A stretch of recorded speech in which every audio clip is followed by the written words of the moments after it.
Assalamualaikum warahmatullahi wabarakatuh. Kami dari mahasiswa IAIN Palangkaraya, Prodi Pendidikan Agama Islam semester 6 kelas D. Video ini kami buat untuk memenuhi tugas ujian akhir semester mata kuliah pengembangan bahan ajar PAI berbasis IT dengan dosen pengampu Bapak Slamet Riyadi Eskom Mkom. Sebelum masuk ke pembahasan lebih lanjut, izinkanlah kami untuk memperkenalkan diri terlebih dahulu. Yang pertama adalah saya Putri Ratnasari dengan NIM 19011100051. Yang kedua adalah Nania dengan NIM 19011100004. Yang ketiga adalah Selviana dengan NIM 19011100042. Dan yang terakhir adalah Ayu Windarsi dengan NIM 19011100110. Baiklah, selanjutnya kita masuk ke pembahasan, yaitu tentang media pembelajaran, WordPress, Google Site, Google Form, dan KineMaster.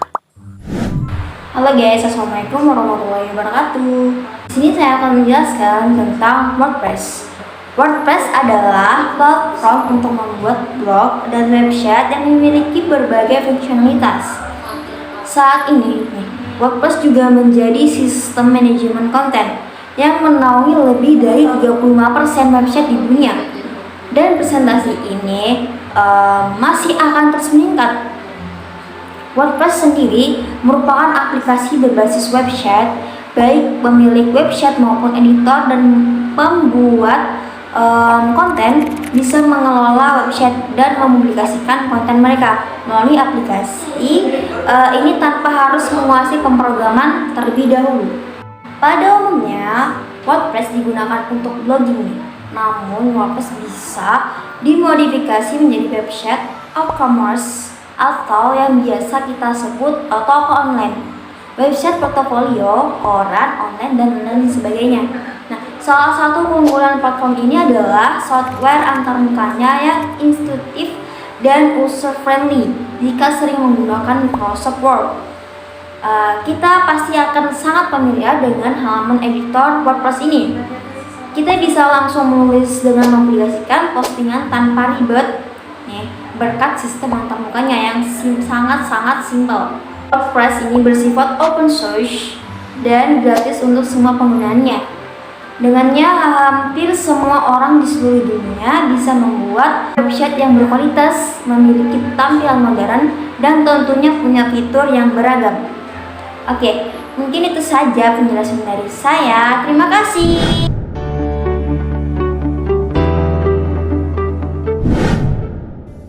Yang kedua adalah Google Sites.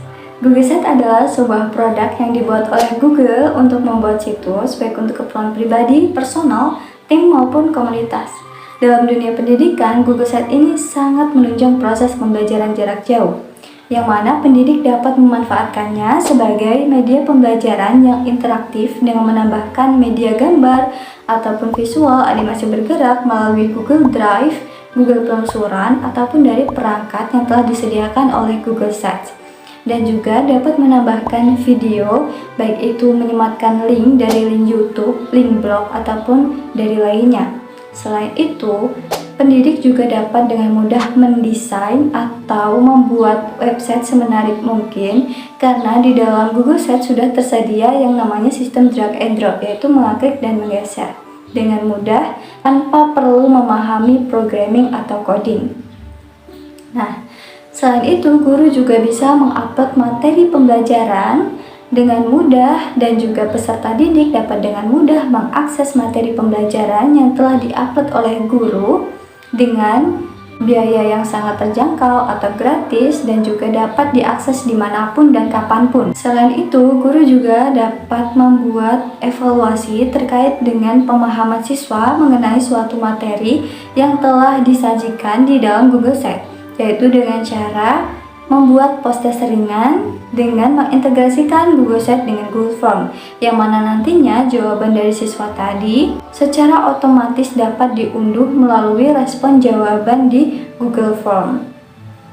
Nah, selain menjadi website pembelajaran, website ujian, Google Sites juga dapat digunakan sebagai website sekolah ataupun profil sekolah, yang mana nantinya sekolah dapat menginformasikan terkait dengan informasi-informasi penting terkait dengan sekolah tersebut.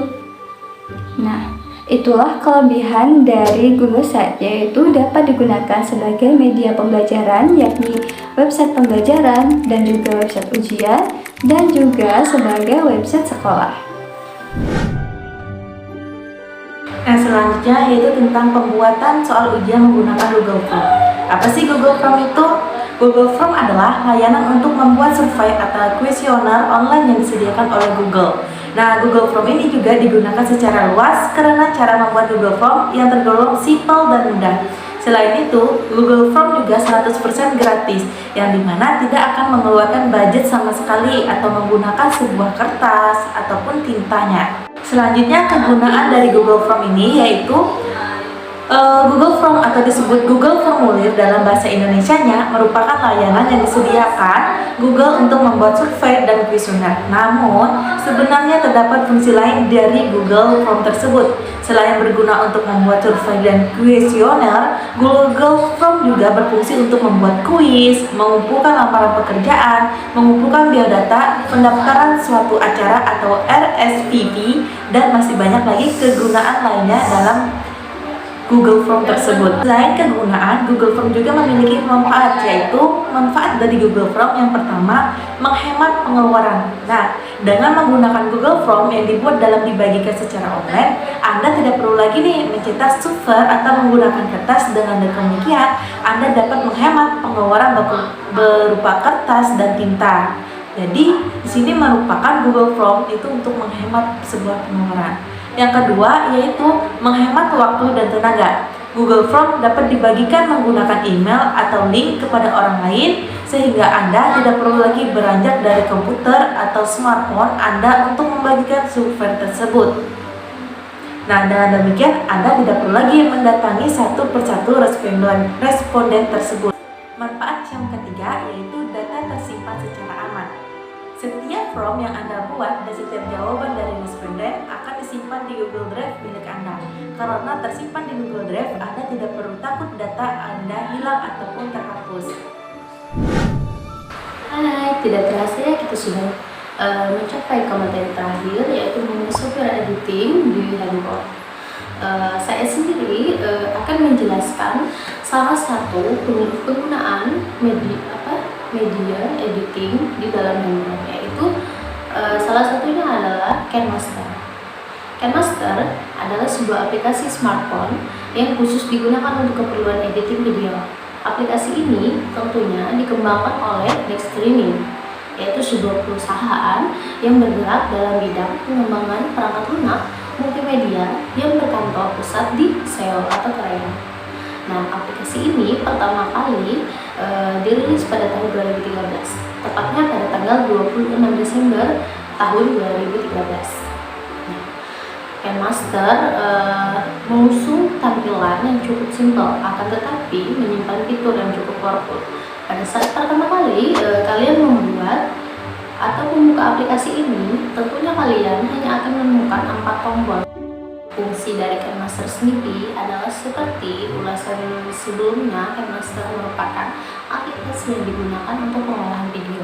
Nah, tentunya dengan aplikasi ini kalian bisa dapat membuat video hanya menggunakan perangkat smartphone, dan fitur-fitur yang ditawarkan tentunya sudah sangat lengkap, layaknya menggunakan aplikasi editing video seperti Adobe Premiere, Windows, dan lain sebagainya. Beberapa fitur KineMaster tentunya dapat kita temui ketika kita nanti menggunakan aplikasi tersebut. Nah, itu tadi adalah beberapa penjelasan mengenai media pembelajaran yang bisa kita gunakan, dan tentunya media tersebut memudahkan kita dalam melakukan pembelajaran, terutama untuk seorang guru. Media-media tersebut tentunya sangat bermanfaat. Selanjutnya, kita akan melakukan wawancara dengan rekan saya yang menggunakan salah satu aplikasi dari media pembelajaran yang sebelumnya sudah dijelaskan. Simak videonya setelah ini.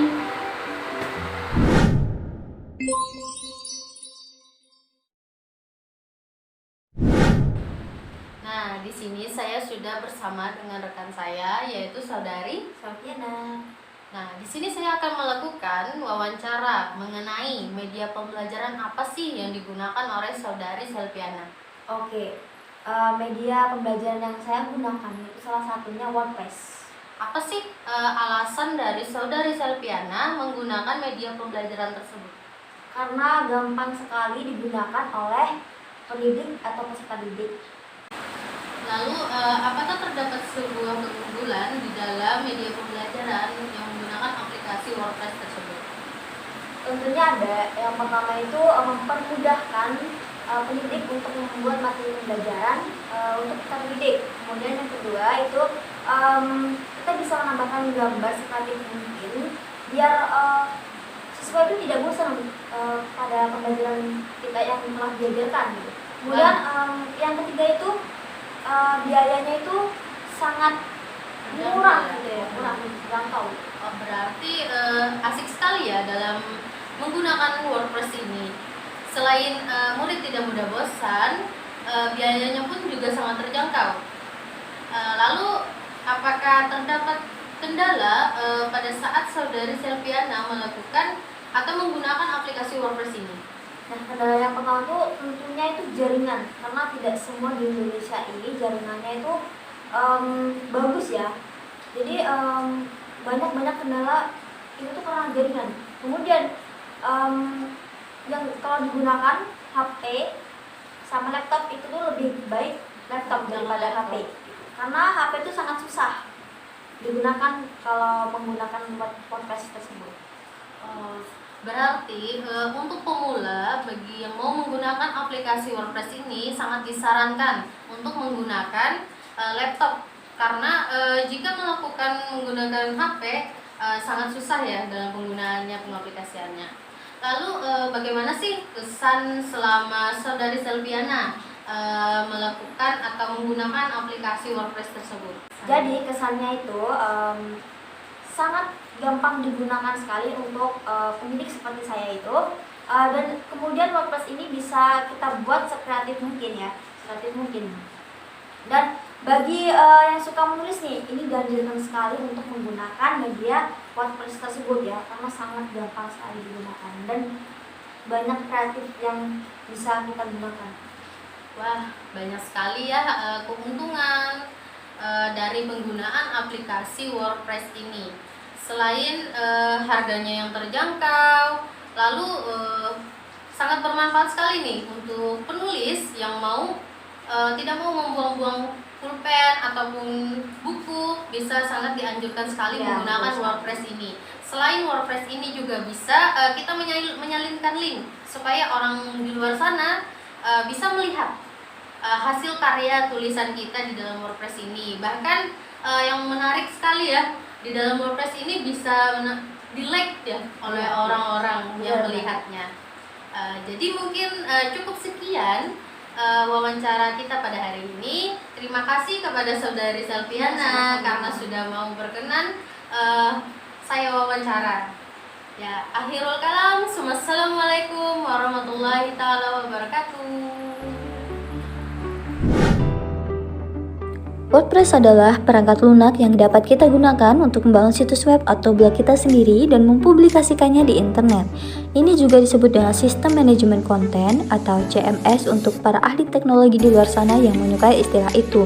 WordPress dibuat kembali pada tahun 2003 dan sejak itu telah menjadi salah satu program penerbitan situs web paling populer di dunia. WordPress mendukung 30% dari internet dan bagian terbaiknya yaitu gratis. Karena WordPress adalah perangkat lunak sumber terbuka yang berarti ada ribuan insinyur perangkat lunak di luar sana yang mengerjakannya setiap hari untuk membuat lebih baik. Kelebihan WordPress adalah kita dapat memilih dari 11.000 tema yang berbeda dan hanya tata letak template yang menentukan tampilan dan gaya situs web kita. Kita dapat mengubah semua teks termasuk font, ukuran font, membuat tombol, mengupload gambar, video, dan masih banyak lagi. Kita juga dapat memilih dari lebih 55.000 plugin dan widget untuk membantu mengoptimalkan fungsionalitas situs web kita. Jadi untuk orang-orang yang mungkin ingin memulai toko atau membuka galeri atau apapun itu, situs web mereka adalah peluang tanpa akhir. Dan membangun situs web kita dengan WordPress semuanya online. Sehingga kita dapat membangun situs web kita dari mana saja selama kita memiliki koneksi internet. Itulah kesimpulan dari podcast. Sekian dan terima kasih.